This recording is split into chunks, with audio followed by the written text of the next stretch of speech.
நான் இது வரைக்கும் மக்களை கதற விட்டுக்கிட்டே இருக்கு திமுக. ஒரு இடத்துலையும் கதற விட்டுக்கிட்டே இருக்கு. இவங்களை கதற விடுறதுக்கு ஆள் இல்லைன்னு நினைச்ச பொழுது விஜய் அடிச்ச அடி உங்களுக்கு பொறி கலங்கின மாதிரி என்னன்னே புரியல. சேகர் பாபுக்கு மெமரி லாஸ் ஆயிடுச்சு. இப்போ உதயநிதி வரைக்கும் கதறாப்ல பார்த்தீங்களா? Much happy. இதை பார்க்கறதுக்கு எனக்கு ரொம்ப சந்தோஷமா இருக்கு. இந்த கதறல் தொடரட்டும்.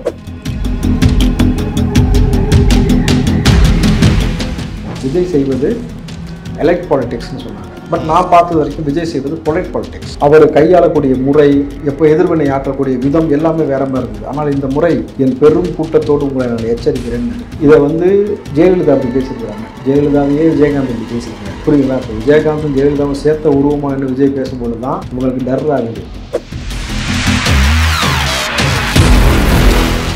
கூத்தாடிக்கு என்ன தகுதி இருக்கு? எங்க தலைவரை பற்றி பேசணும்.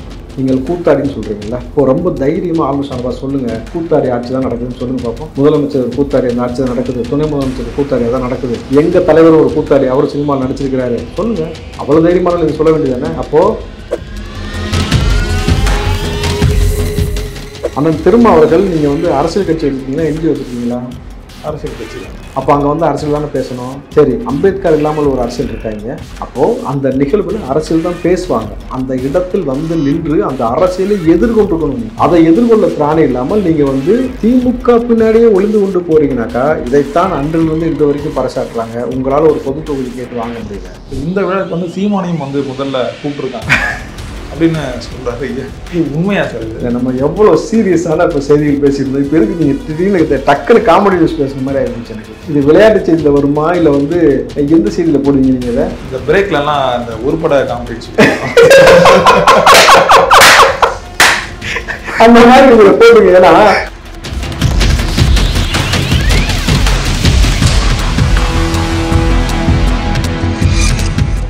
மக்களே, அன்பு வணக்கம். இன்றைய நம்ம சிறப்பு நேர்காணலில் நம்மோடு நிற்பவர் காங்கிரஸை சேர்ந்த திரு ராவுத்தர் இப்ராஹிம் அவர்கள். சார் வணக்கம். வணக்கம் நடராஜ். எப்படி சார் இருக்கீங்க? நலமா இருக்கு நடராஜ். ஹாப்பியா இருக்கு நடராஜ். கதறாங்கல்ல, much happy. இப்போ விஜய் சார் இந்த மாநாட்டில் பேசின பேச்சு அந்த தாக்கம் இன்னும் குறையல சார். அதுக்குள்ளேயே நேற்று அந்த புத்தக விழாவில் பேசின பேச்சு இருக்குல்ல சார், அது இன்னும் அந்த கொழுந்து விட்டு எரியதான் ஆரம்பிச்சிருக்கு. அதுக்கு பதிலடி கொடுக்குற மாதிரி உதயநிதி பேசின பேச்சை பார்த்தீங்களா சார்? நான் இப்போ அந்த சினிமா செய்திகள்லாம் பார்க்கறதுன்னு சொல்லிட்டு விஜய் சாருக்கு அந்த பதிலடி கொடுத்துருக்காரு. எப்படி பார்க்குறீங்க சார் இந்த பேச்சை? தீப்பந்தம் எடுத்து தீண்டாமை கொளுத்துன்ற மாதிரி அம்பேத்கரை வச்சே சம்பவம் செஞ்சுருக்காங்கல்ல, அது ரொம்ப அழகா இருக்கு. நான் இது வரைக்கும் மக்களை கதற விட்டுக்கிட்டே இருக்கு திமுக. ஒவ்வொரு இடத்துலையும் கதற விட்டுக்கிட்டே இருக்கு. இவங்களை கதற விடுறதுக்கு ஆள் இல்லைன்னு நினைச்ச பொழுது விஜயும் ஆதவர்ஜனும் சேர்ந்து இவங்களை கதற விடுறாங்கல்ல. கதற விட்டு இப்போ உதயநிதி வரைக்கும் கதறாப்ல பார்த்தீங்களா? Much happy. இதை பார்க்கறதுக்கு எனக்கு ரொம்ப சந்தோஷமா இருக்கு. இந்த கதறல் தொடரட்டும். ஏன்னா நான் சினிமா செய்தி பார்ப்பதில்லை. இது வரைக்கும் நீங்கள் எதை பார்த்து கழிச்சிருக்கீங்க? சினிமா செய்தி பார்ப்பதில்லை. நாங்கள் கூட தான் விளையாட்டு செய்தி பார்க்கறதில்லை. இவர் பேசுறதில்ல யாருமே பெருசாக நாங்கள் மதிக்கிறதே கிடையாது. ஆனால் ஒரு துணை முதலமைச்சர் ஒரு கட்சி இப்படி ஒரு நிகழ்ச்சி நடத்தும் பொழுது நான் சினிமா செய்தி பார்க்கறது இல்லைனாக்கா, முதல்ல நீ சினிமாக்காரன் தானே. அது இப்படி இல்லை, நான் நடிக்கிறதே இல்லை நிப்பாட்டிட்டேன்னு சொன்னாக்கா, நீங்கள் லைஃப் டைம் மெம்பர்ஷிப் கார்டு வச்சிருக்கீங்க நடிகர் சங்கத்தில். அதுதான் சார். இவர் ஒரு முதல்ல ஒரு இல்லை லைஃப் டைம் மெம்பர்ஷிப் கார்டு வச்சிருக்கீங்க. முதல்ல அதை கேன்சல் பண்ணிட்டு வா. அதை கேன்சல் பண்ணிட்டு வந்துட்டு நான் சினிமாக்காரன் இல்லைன்னு சொல்லுங்க. உங்களோட ரெட் ஜெயின்ல தான் ஒட்டுமொத்த சினிமா வெளியில் வருது. நான் சினிமா செய்தி பார்க்கறது இல்லைனாக்கா, நீங்கள் படம் நடித்து அதை ஜெயிக்கிறதுக்கே உங்களுக்கு ஒரு சந்தானம், ஒரு வடிவில் தேவைப்படுது. அவ்வளோதான் உங்களுடைய சினிமா நாலேஜ். உங்களுடைய பொலிட்டிக்கல் நாலேஜ் என்ன தெரியுமா?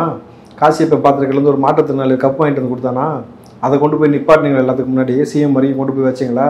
இதுதான் உங்கள் பொலிட்டிக்கல் நாலேஜ். இந்த நாலேஜை வச்சுக்கிட்டு ஒரு பெரும் கூட்டத்தின் தலைவனாக வந்திருக்கக்கூடிய நபரை நீங்கள் போகிற போக்கில் கடந்த ஏதோ அசால்ட்டாக நம்ம அவங்களை கேவலப்படுத்துகிற மாதிரி பேசணும்னு நினச்சிட்டு பேசுறது இருக்குல்ல, இது உங்களுடைய அறியாமை. இன்னும் சொல்ல போனாக்கா, நான் கூட விஜய் அடித்த அடி இவங்களுக்கு அதிராமல் போயிருமே. ஏன்னா இவங்க ஆலமரன்றாங்கல்ல. இப்போ அடிச்ச அடியில் இவங்க ஆலமரம் கிடையாது, வாழமரம் தெரிஞ்சு போச்சா? ஒற்றை அடியில் கீழே விழுந்துட்டு ஒட்டுமொத்த கூடாரம்பு கதறுது.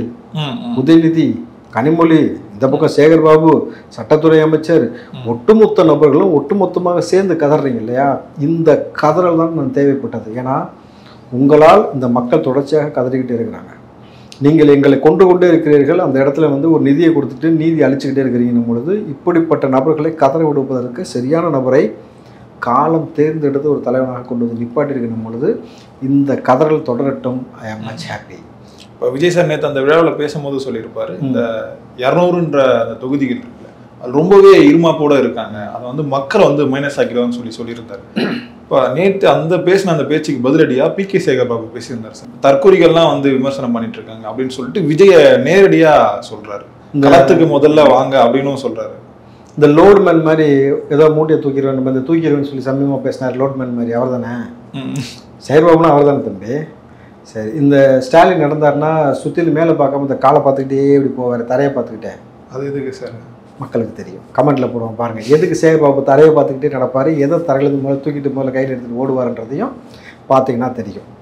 நீங்கள் விஜய் சொல்லும் பொழுது நீங்கள் வந்து என்ன சொன்ன, தற்கொலைன்றீங்க, கரெக்டுங்களா? நீங்கள் விஜயை தற்கொலைன்னு சொல்ற அளவுக்கு நீங்கள் முதல்ல தரம் தாழ்ந்து இந்த அளவுக்கு போகக்கூடிய நீங்கள் என்ன துறை? அறநிலைத்துறை. ஆன்மீகத்துறையில் இருந்துக்கிட்டு நீங்கள் ஏதோ வந்து சிவாஜி கிருஷ்ணமூர்த்தி மாதிரி பேசிக்கிட்டு இருந்தீங்கன்னாக்கா திமுக காரண்ட் வந்து பெருசாக வேறு எதிர்பார்க்க முடியாதுன்னு தெரிஞ்சாலுமே ஒரு துறை சார்ந்த அமைச்சராக இருந்துட்டோம், ஒரு துணை முதலமைச்சராக இருக்கிறோம், ஒரு முதலமைச்சராக இருக்கிறோம்னா மக்கள் பிரஜையாக இருக்கிறோம்ன்றது வார்த்தை சொல்லாடலே ரொம்ப தெளிவாக பயன்படுத்தணும். நீங்கள் தற்கொலைன்றீங்க, கரெக்டா? சரி, நீங்கள் யார்? ஆதவர்ஜினாவும் உங்களுக்கு தெரியாதுன்றீங்க, அப்போ நீங்கள் யார் அரசியலில்? ரொம்ப சிம்பிளாக கேட்குறேன். விஜய் சொல்வது தற்கொலைத்தனம்னாக்கா உங்களை ஜெயிக்க வச்ச ஸ்ட்ராட்டஜிக்ஸ் வைக்க ஒர்க் பண்ணிவிட்டு பிரசாந்த் கிஷோரை கூப்பிட்டு வந்து திமுகவை ஜெயிக்க வச்ச ஆதவர்ஜினியும் உனக்கு தெரியலனாக்கா அரசியலில் நீ யாரப்போ? சேம், கரெக்டுங்களா? ஆதவர்ஜினா கொஞ்சம் பேச்சு பார்த்தோம் சார் நேற்று. அவர் டைரெக்டாக வந்து திமுக அட்டாக் பண்ணி தான் பேசியிருந்தார். ஆமாம், ஸோ இதன் காரணமாக கூட தெரியாமல் சொல்லியிருக்கலாம்ல. தெரியாமல் எப்படி சொல்லுவீங்க? சரி, ஆதவர்ஜினாவை யாருன்னு தெரியாதுல்ல, போய் முதலமைச்சர் கேளுங்க.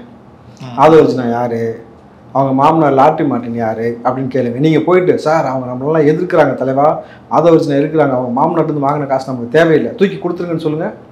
500 கோடி வாங்கினீங்களே எலக்ட்ரோ பாண்டுக்கு, தூக்கி கொடுக்க சொல்லுங்கள். அப்போ சொல்லுவார் முதலமைச்சர், நீ தற்கொலை தினமும் மூலம் பேசாதுன்னு சேகர்பாபு. ஏன்னா திருப்பதி உண்டியலில் போன காசு எப்படி திரும்பி வராத மக்கள் கைக்கு, அதுபோல தான் திமுகக்குள்ளே போன காசு திரும்பி வந்தது அவங்களுக்கு சரித்திரம் இருக்கா? வராது. அப்படி இருக்கும் பொழுது அரசியல் புரிதல், அரசியல் அறிவோடு ஒரு அமைச்சர் என்பவர் பேசணும். நீங்கள் இவரை யாருன்னு தெரியாது, கரெக்டுங்களா? உங்களுக்கு ஆதவர்ஜினா தெரியாது, விஜய் பேசினா தற்கொலை.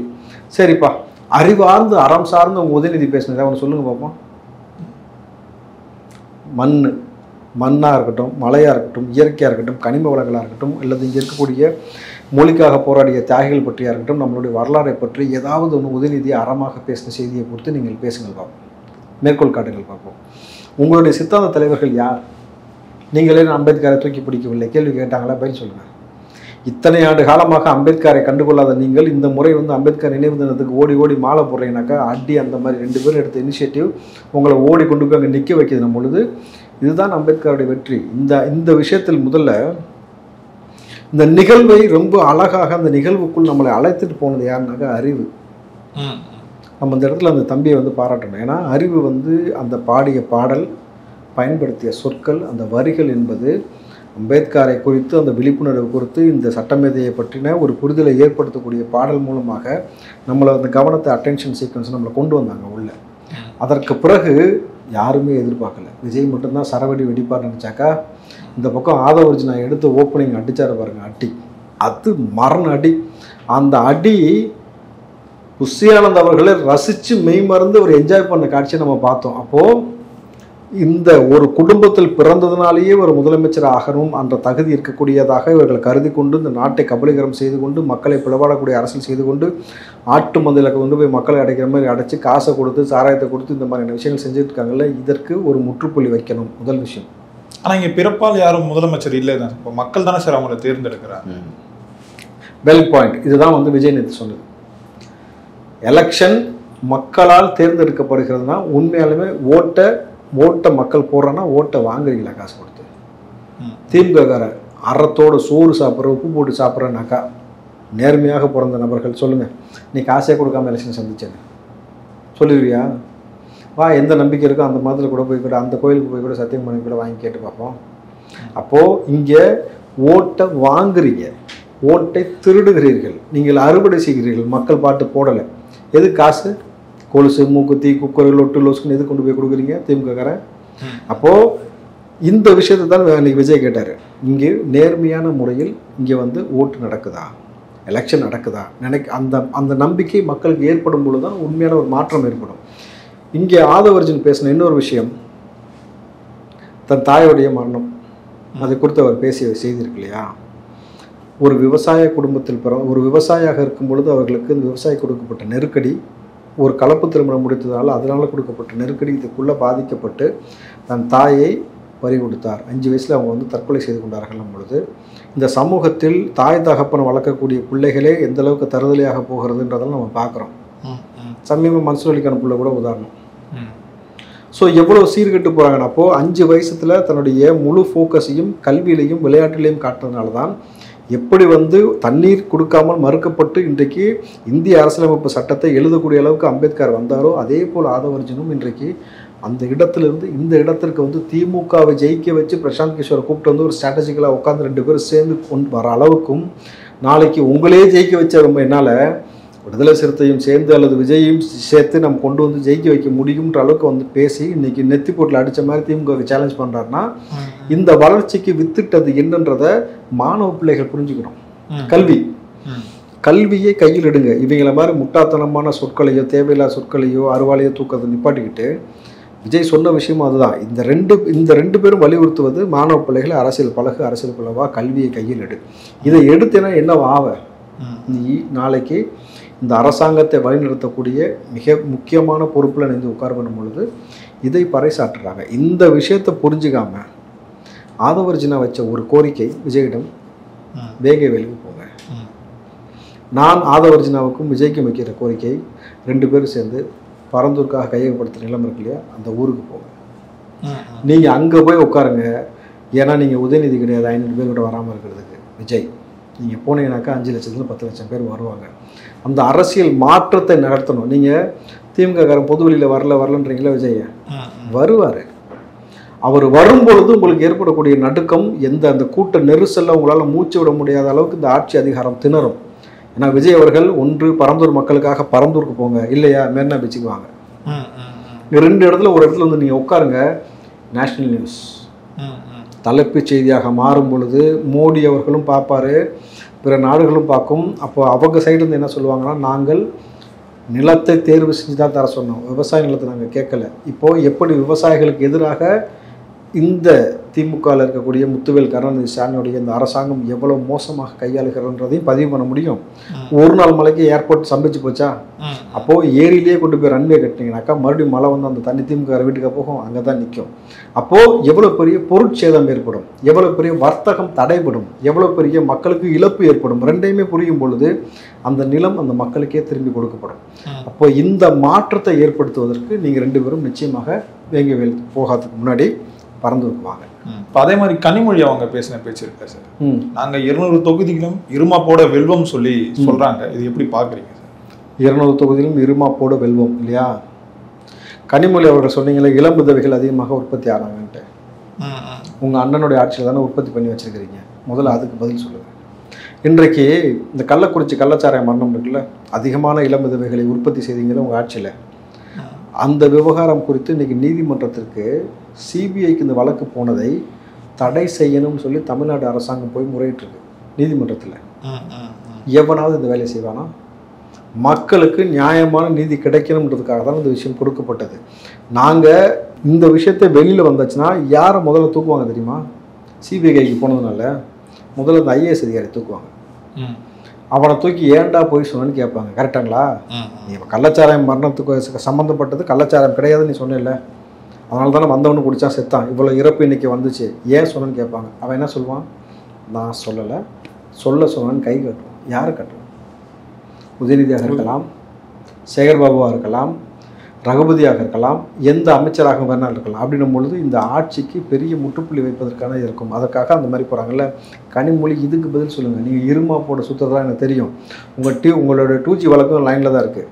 இந்த விவகாரம் எந்த அளவுக்கு போகும்னு தெரியும். அதாவது வரலாறு ஆணவம் கொண்டவனை அழித்திருக்கு தான் வரலாறு.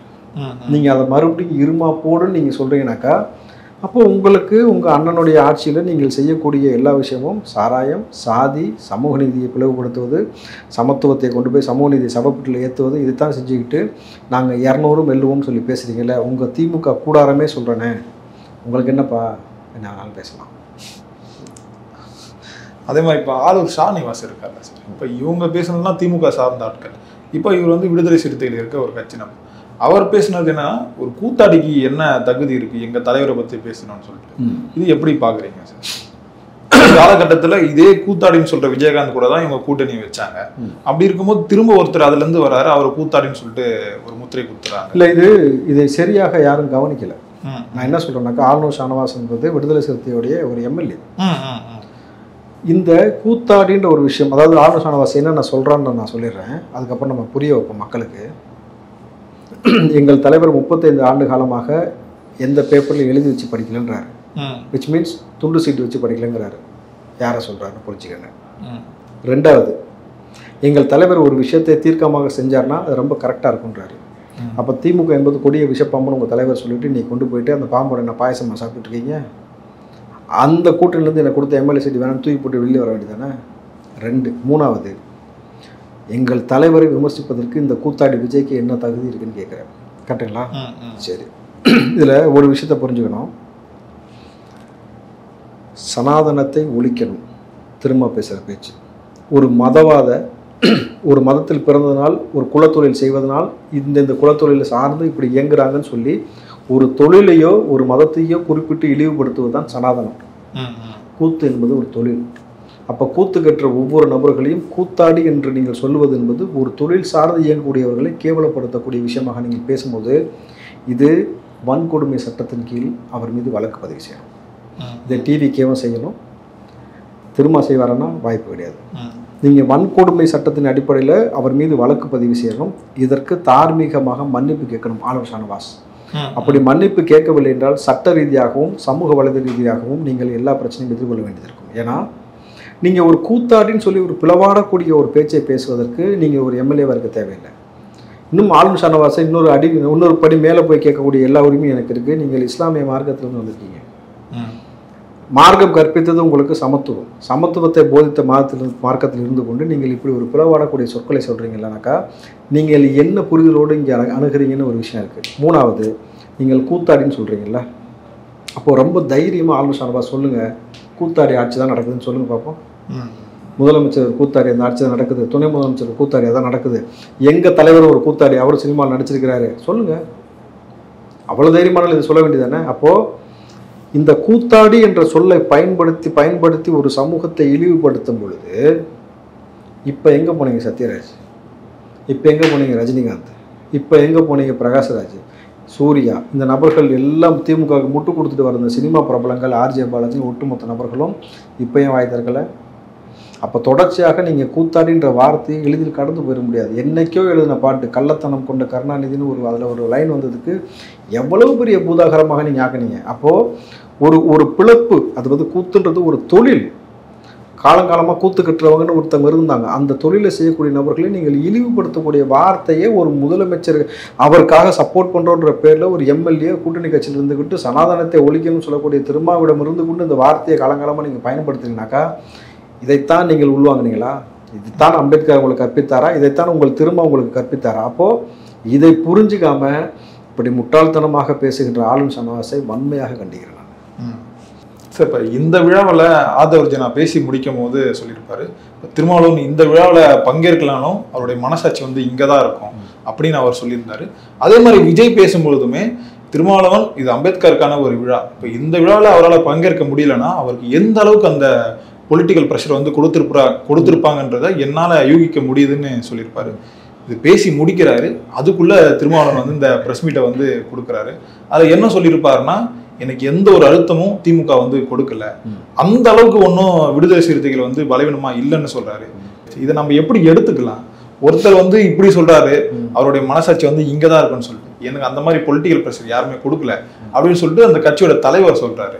இது எப்படி பாக்குறீங்க சார்? எது நிதர்சனமான உண்மை அதானே? ஸ்டாலின் அவர்கள் கொடுத்த வாக்குறுதியை 100% நிறைவேற்றி விட்டேன்னு சொன்னாரு. இது உண்மையா? இது உண்மையா? ஆல்மோஸ்ட் முடிச்சுட்டு தானே சார் கொடுத்த வாக்கை 100% நிறைவேற்றி விட்டேன்னு சொன்னாரு. உண்மையான? உண்மை இல்லை. கரெக்டுங்களா? அப்போ ஸ்டாலின் சொன்னதுனாலேயே இது ஒரு உண்மைன்னு நினைக்க முடியாது. அப்போ திரும்ப சொல்லிட்டதுனால இது உண்மை நம்ம எடுத்துக்கொள்ள முடியாது. ஏன்னா அம்பேத்கரை உங்களுக்கு பிறகு தூக்கி பிடித்தது விஜய். ஆட்சி அதிகாரத்தில் பங்கு கேட்டது உங்களுக்கும் காங்கிரஸுக்கு பின்னாடி பங்கு கேட்டது, பங்கு கொடுப்பேன்னு சொன்னது விஜய். அப்போ 2 பேரும் ஒரு நிகழ்வில் கலந்து கொள்வதற்கே உங்களால் முடியலைன்னாக்கா இது பொலிட்டிக்கல் ப்ரெஷர் இல்லாமல் என்னது? நீங்கள் என்ன சொல்கிறீங்கனாக்கா, நான் அங்கு வந்தால் என்னை வைத்து அரசியல் காய் நகர்த்துவார்கள், அரசியல் பேசிடுவார்கள்னு சொல்கிறாங்க. ஆனால் திரும்ப அவர்கள் நீங்கள் வந்து அரசியல் கட்சி வச்சுருக்கீங்களா, என்ஜிஓ வச்சுருக்கீங்களா? அரசியல் கட்சி தான். அப்போ அங்கே வந்து அரசியல் தானே பேசணும். சரி, அம்பேத்கர் இல்லாமல் ஒரு அரசியல் இருக்காங்க. அப்போது அந்த நிகழ்வில் அரசியல் தான் பேசுவாங்க. அந்த இடத்தில் வந்து நின்று அந்த அரசியலை எதிர்கொண்டிருக்கணும். நீங்கள் அதை எதிர்கொள்ள திராணி இல்லாமல் நீங்கள் வந்து திமுக பின்னாடியே ஒளிந்து கொண்டு போகிறீங்கனாக்கா, இதைத்தான் அன்றிலிருந்து இன்று வரைக்கும் பறைசாற்றுறாங்க. உங்களால் ஒரு பொது தொகுதி கேட்டு வாங்க முடியல, விழுப்புரம் சிதம்பரம் கட்சியாக இருக்குது அப்படின்னும் பொழுது இந்த அரசியலை அண்ணன் திரும்ப புரிஞ்சுக்கணும். ஆதவர்ஜினால திமுகவை ஜெயிக்க வச்சிருக்க முடியுது, ஏன் திருமாவை ஜெயிக்க வைக்க முடியாதா? விஜய் ஜெயிக்க வைக்க முடியாதா? ஏன் உங்களால் வந்து அதை விட்டு வெளியிலேயே இன்னும் வர முடியல? இன்னும் எதற்காக நீங்கள் வந்து திமுகவிடம் நீங்கள் தம்பி திமுக ஆலமரம் திரும்ப திரும்ப சொல்கிறாங்க. ஆலமரத்தை சுற்றிலும் எந்த செடியும் ஆலமரம் வளர விடாது, தெரியுமா உங்களுக்கு? அப்போ அதான் யதார்த்தமான உண்மை. சார், இந்த கூட்டணி தர்மத்துக்காக கூட கலந்து கொள்ளாமல் இருக்கலாம்ல சார்? கூட்டணி தர்மம்ன்றது இங்கே தப்பாக கற்பிச்சு வச்சுருக்காங்க. எலெக்ஷனை வந்து எதிர்கொண்டு ஜெயிக்கிறதுக்காக தான் கூட்டணி. அதுதான் அந்த எலெக்ஷன் வரைக்கும் தான் ஹனிமூன் பீரியட்னு சொல்லுவாங்க. 3 வருஷம் ஒருத்தன் கொண்டாடினா அது பேர் ஹனிமூனா? இல்லை, ஹனிமூன்றது கல்யாணம் முடிச்சுன்னே கொண்டாடுறது. அப்போது எலெக்ஷனுக்காக செய்கிறது தான் ஹனிமூனை தவிர, நீங்கள் 3 வருஷமாக நாங்கள் வந்து சொல்கிறோன்றதும் உங்களை ரொம்ப புரிகிற மாதிரி சொல்கிறேன். நீங்கள் நல்லா இருக்கணும், நீங்கள் உச்சபட்சத்துக்கு ஒரு இடத்துக்கு வரணும், உங்களை அதிகாரத்தில் உட்கார வச்சு அழகு பார்க்கணும்னு நினைக்கிற ஆளை நீங்கள் தப்பாக நினைக்கலாமா? அவர் மீது கட்சி ரீதி நடவடிக்கை எடுக்கலாமா? ஆதவர்ஜன் அதைத்தான் நினைக்கிறாரு. அவரை நீங்கள் வந்து நாங்கள் விளக்கம் கேட்போம், அவர் மீது நடவடிக்கை எடுக்கிறதுக்கு நான் மேல்மட்ட குழுவோடு சேர்ந்து ஆய்வு பண்ணுவேன். மேல்மட்ட குழு யார்? நீங்கள் தானே தலைவர். முடிவு நீங்கள் எடுத்தால் பத்தலையா? ஜெயலலிதா அப்படி தானே எடுப்பாங்க இண்டிவிஜுவலாக, கலைஞர் அப்படி தானே எடுப்பார். இல்லை சார், இப்போ இண்டிவிஜுவலாக பண்ணால் அது தப்பாக இருக்குமே சார். இப்போ அந்த ஒரு கட்சியோட சேர்ந்து தானே சார் எடுக்க முடியுமா அந்த முடிவை? இங்கே அவர் ஒன்றும் இந்த சர்வாதிகாரி ஆட்சி பண்ணல சார், கட்சி நடத்தலை அந்த மாதிரி. சரி, சர்வாதிகாரி ஆட்சி கட்சி நடத்தலை. ஆனால் இந்த நிகழ்வு நடக்கும்போது உங்களுக்கு தெரியும், முன்னாடியே உங்கள்கிட்ட சொல்லிட்டாரு இப்படி ஒரு நிகழ்வு நடந்து கொண்டிருக்குன்னு உங்களுக்கு தெரியும். அப்போ நீங்கள் என்ன சொல்லியிருக்குன்னா, அந்த மேடையில் ஆதவர்ஜினா வந்து அரசியல் பேசினாலும் அதுக்கு நான் பொறுப்புலன்னு சேர்த்து முன்னாடி அறிக்கை கொடுக்கறதுக்கு என்ன? ஆதவர்ஜினா தானே பேசுவார்னு தெரியும். அப்போது ரொம்ப சைலண்ட்டாக ஆதவர்ஜினா நீங்கள் தான் பேச வைக்கிறீங்களோ? இந்த சந்தேகம் வருமா வராதா? இருக்கலாம் சார். அந்த சொல்லுவாங்க உள்ள வெளியே கேம் தெரியுமா உங்களுக்கு? தொட்டிலையும் ஆட்டி விட்டுட்டு குழந்தையும் கிள்ளி விட்டு அந்த மாதிரி இவர் நான் அப்படியே நெருக்கமாக இருக்க மாதிரியே இருக்கிறேன். நீ இறங்கி அடி, ஏதாவது ஒரு பக்கம் தான் ஒன்று ஒர்க் அவுட் ஆகும். ஒன்று இப்படி இல்லை அப்படின்ற மாதிரி ஒரு கேம் ப்ளே பண்ணுறீங்களா? ஏன்னா அண்ணன் எல்லாம் செய்யக்கூடிய ஆள் தான், புரியுதுங்களா? அப்போது இந்த அரசியலின் நுட்பமாக புரிஞ்சுக்கணும். நீங்கள் ஒரே ஒரு விஷயந்தான், ஆதவர்ஜன் சொன்ன விஷயம், எப்படி வந்து இங்கே வந்து ஒரு குடும்பம் வந்து சினிமா துறையும் சேர்த்து கபரீகரம் செய்து கொண்டிருக்கிறது. ரெட் ஜெயின் ஒரு நிறுவனமாக இருக்கட்டும், எப்படி வந்து ஒரு குடும்பத்தில் பிறந்த நாள் வழி வழியாக வந்து மக்களை கொண்டு கொண்டிருக்கிறார்கள், எப்படி வந்து அவர்கள் செய்யக்கூடிய ஆட்சி முறையை இங்கேருந்து ஒழிக்கணும். இந்த பக்கம் விஜய் சொன்ன அரசியல் இருக்குல்ல, விஜய் வந்து சொன்னது இந்த சமூகத்தை பிளவாடக்கூடிய இந்த நபர்கள் 200 சீட்டு எப்படி அகம்பாவத்தின் உச்சத்தில் வந்து நான் 200 சீட்டு ஜெயிப்பேன்னு சொல்கிற நபர்களை என் கூட்டத்தோடு உங்களை நான் எதிர்க்கிறேன், எச்சரிக்கிறேன்னு சொல்கிறாரு. இவ்வளோ திரானே எச்சரிக்கிறாரு, இந்த அளவுக்கு பண்ணுறாரு. அதை நீங்கள் தர்க்க ரீதியாக சந்திக்கணுமே தவிர தனிப்பட்ட விமர்சனங்கள் மூலமாக நீங்கள் சொற்களை எரிஞ்சிங்கனாக்கா இது வேற கூட்டம். விஜயோட கூட்டம் வேற கூட்டம். தம்பி, நீங்கள் ஐடி விங்ன்றது நீங்கள் ஒரு ஆள் தனியாக ஐடி விங் வச்சு நடத்துறீங்க. திமுக விஜய் கட்சி சார்ந்த ஒவ்வொருத்தரும் ஒரு ஐடி விங்கு சமம். அவன் நீங்கள் இந்த ஏஐயில் ஃபேஸ்லாம் மாற்றி போடுறாங்கல்ல, எல்லாத்துக்கும் காசு பே பண்ணி ஒரு ஆப் வந்து ரெடி பண்ணி தான் நம்ம கொடுக்கணும். ஒரே ஒரு இடத்த ஃப்ரீ ட்ரையல் கொடுக்கும், மிச்சம் எல்லாமே காசு பே பண்ணோம். அத்தனை பேரும் காசு பே பண்ணி ஒவ்வொருத்தரையும் முகத்தை போட்டு எடிட்டிங் பண்ணிட்டு இருக்காங்க, தெரியுமா? இவன் தனிப்பட்ட முறையில் கோடிக்கணக்கில் ஐடி விங் வச்சு நடத்துகிற மாதிரி செஞ்சுக்கிட்டு இருக்காங்க. நீங்கள் தர்க்க ரீதியாக உள்ளே வராமல் தனிப்பட்ட முறையில் விஜய் ரசிகர்களையும் விஜயையும் நீங்கள் வந்து மோதினீங்கனாக்கா அவன் எடுத்து அடித்தானா சிவாஜி கிருஷ்ணமூர்த்திலாம் கால் பங்கு தூசின்ற மாதிரி ஆகி போயிடும். அப்போது உங்களுடைய மான மரியாதை நீங்களே கெடுத்துக்கிறதுக்கான வழியை செஞ்சனால தான் சேர்த்த தூக்கி அடித்தாங்க. கரெக்டா? அப்போ இந்த சேர்த்த தூக்கி அடிக்கிற அளவுக்கு போயும் இன்றைக்கு கடலூர் பகுதியில் வந்து உதயநிதியை வந்து மக்கள் கக்கத்தில் வச்சு நசுக்காத குறை. கரெக்டாக அங்கேருந்து அவர் கிளம்பியிருக்கார். அப்போது தன் இனம் தன் கண்ணு முன்னாடி அழியிறதை பார்க்கும் பொழுது நமக்குள்ள ஒரு ஆதங்கம், ஒரு விரக்தி மனநிலை வரும்ல. தன்னுடைய அரசியல் வாழ்க்கை தன் கண்ணு முன்னாடியே முடிய போகுது, அதை முடிச்சு விட போகிறது விஜய் ஆதவர்ஜனா தான் தெரிஞ்சதுக்கப்புறம் உதயநிதி எவ்வளோ மனப்பிதட்டதில் எவ்வளோ டென்ஷனில் படபடப்பில் பேசுகிறான்னு நமக்கு புரியுதுல்ல. I like this கதறல்.